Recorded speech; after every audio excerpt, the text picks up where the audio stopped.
బేల మండలం కేంద్రంలోని తహసీల్దార్ కార్యాలయంలో చిన్న నీటి వనరుల గణన పకడ్బందీగా చేయాలని అధికారులు అన్నారు. జిల్లా ఉప గణాంకాధికారి శ్రీనివాసు ఇక తహసీల్దార్ రంగనాథరావులతో కలిసి జలగణనపై బుధవారం సమావేశం ఏర్పాటు చేశారు.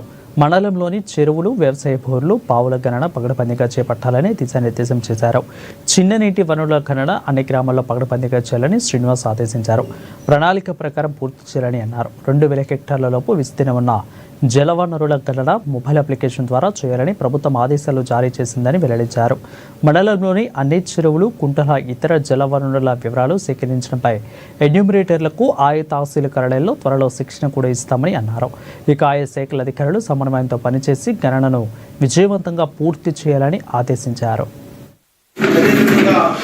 ఇప్పుడు మనము ఈరోజు బేలా మండలంలో, ఆదిలాబాద్ జిల్లా బేలా మండలంలో 7వ చిన్న నీటి తరహా గణన మరియు 2వ జలాశయాల గణనకు వచ్చేసినటువంటి తహసీల్దార్ గారికి, మిగతా జీపీఓలకు, ఎన్యూమరేటర్స్ అందరికి కూడా స్వాగతం పలుకుతుంటూ ఇప్పటి వరకు మనము 6 చిన్న నీటి తరహా గణనలు కంప్లీట్ చేయడం జరిగింది. 7వ చిన్న నీటి తరహా గణన ఈరోజు మనం 23, 24 సర్ఫేస్ వాటర్ ఎంత ఉంది, ఫ్లో ఎంత ఉంది, తర్వాత ఈ లిఫ్ట్ ఇరిగేషన్ ఎంత ఉంది, అదేవిధంగా గ్రౌండ్ వాటర్లో భాగంగా బోర్లు ఎన్ని ఉన్నవి, బావులు ఎన్ని ఉన్నవి ఇత్యాది విషయంలో అన్ని కూడా మనం కూలంకుషంగా చర్చించడం జరుగుతుంది.